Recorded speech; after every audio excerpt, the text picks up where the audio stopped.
와, 진짜 지금 살짝 정체가 있으면서 약간 항속주행을 했거든요. 살짝 서행이 있는 항속주행을 하면서 왔는데, 하씨, 연비 봐라. 이거 뭐 하이브리드 아니냐? 총 1029km 주행하면서, 야, 연비는.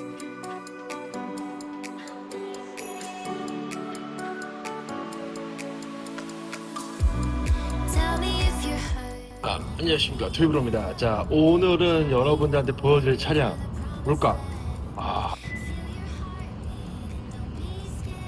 야오, 바로 스포티지 페이스리프트 가솔린 모델입니다. 가솔린 모델. 자,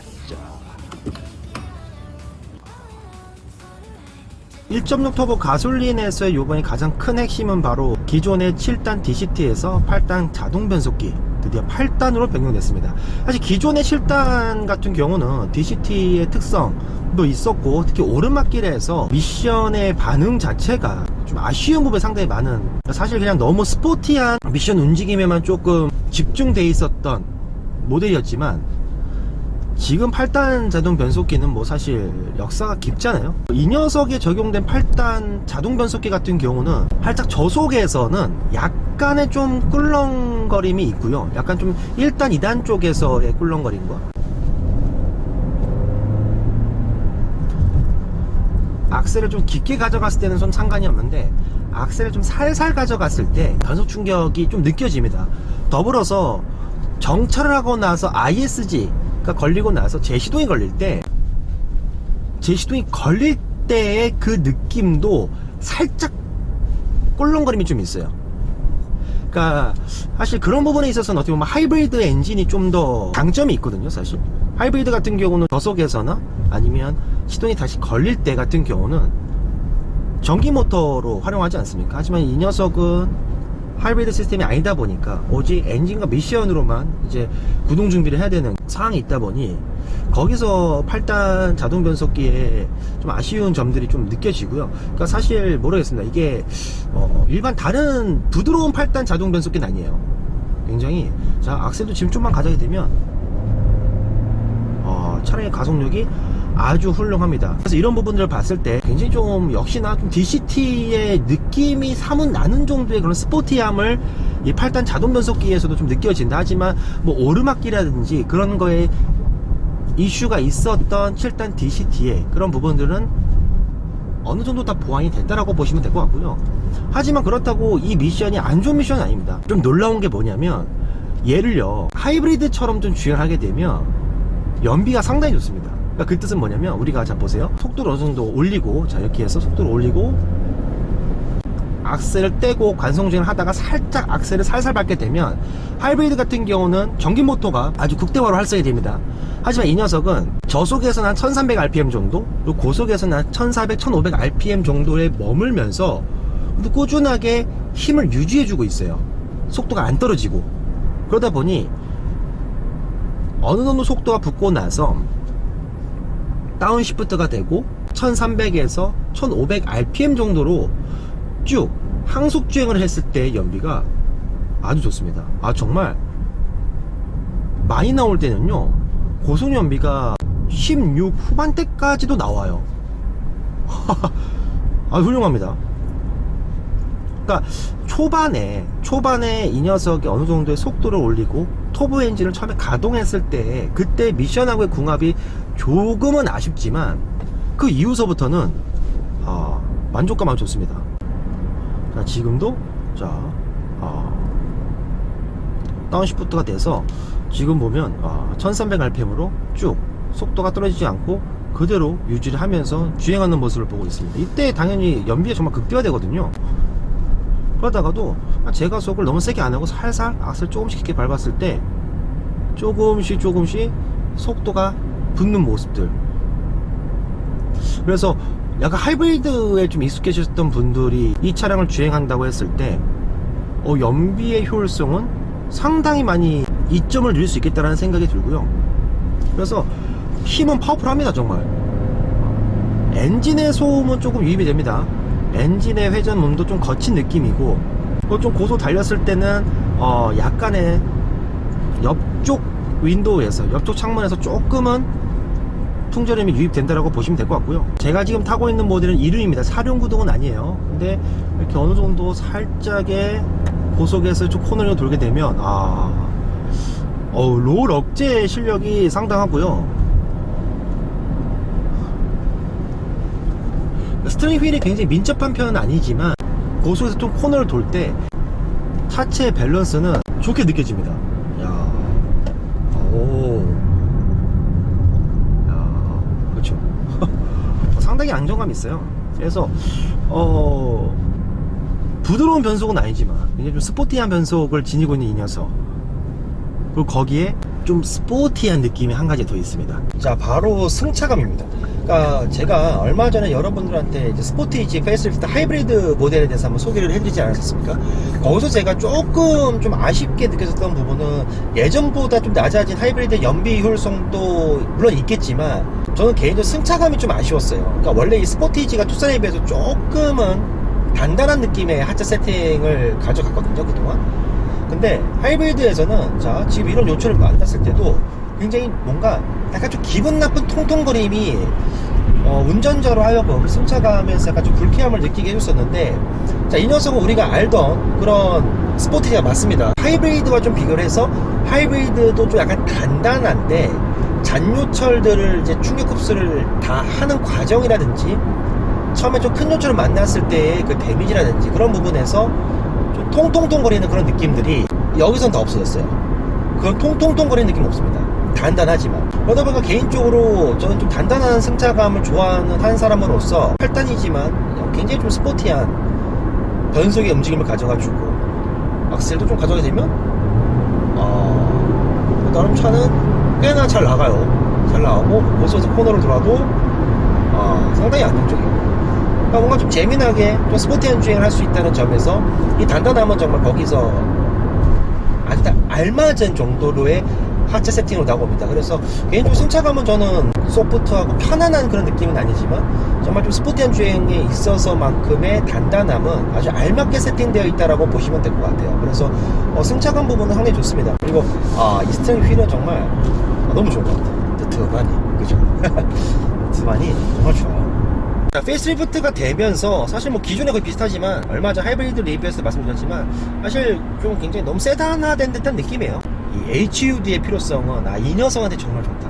그러니까 만약에 대시보드라든지 아니면 이런 디스플레이들이 좀 소승 차량들을 타게 되면 HUD가 굳이 필요 있나라는 생각이 들 수도 있습니다. 하지만 스포티지의 레이아웃들은 굉장히 좀 아래쪽으로 포지셔닝이 되어 있다 보니까 HUD 필요성은 정말 컸거든요. 그래서 HUD가 있다라는 그 만족감은 너무 좋네요, 사실. 그리고 이 녀석이 투싼보다 전장 길이가 좀 더 깁니다. 그러다 보니까 뭐 적재성이라든지 또 2열 공간 이런 부분도 뭐 패밀리카로 사용하기 너무 좋고, 특히 저는 개인적으로 기아의 1열 시트 뒷면을 활용한 용도들이, 이 센스들이 너무 좋거든요. 이 지퍼백도 있고 쇼핑백 거리도 있고, 이게 생각보다 되게 유용해요, 저는 개인적으로. 그래서 이런 부분들이 너무 만족스러워서 사실 뭐 혼자 타거나 아니면은 뭐 애인과 둘이서 떠난다든지 가족들과 패밀리카로 가족여행을 떠난다든지 여러가지 용도로 봤을 때 정말 뭐 전천후입니다. 전천후. 물론 고급스러운 느낌 이런 부분들은 당연히 좀 없어요. 사실 소렌토라는 급하고의 급 나누기는 정확하게 되어 있습니다. 당연히 비싼 차가 더 좋아야죠. 근데 지금 제가 타고 있는 실내는 블랙이고, 지난번에 제가 보여드렸던 하이브리드 같은 경우는 네이비 컬러가 들어간 실내였습니다. 근데 둘 다 풀옵션이거든요. 컬러감들만 다르지 이 재질은 똑같아요. 재료는 다 똑같고.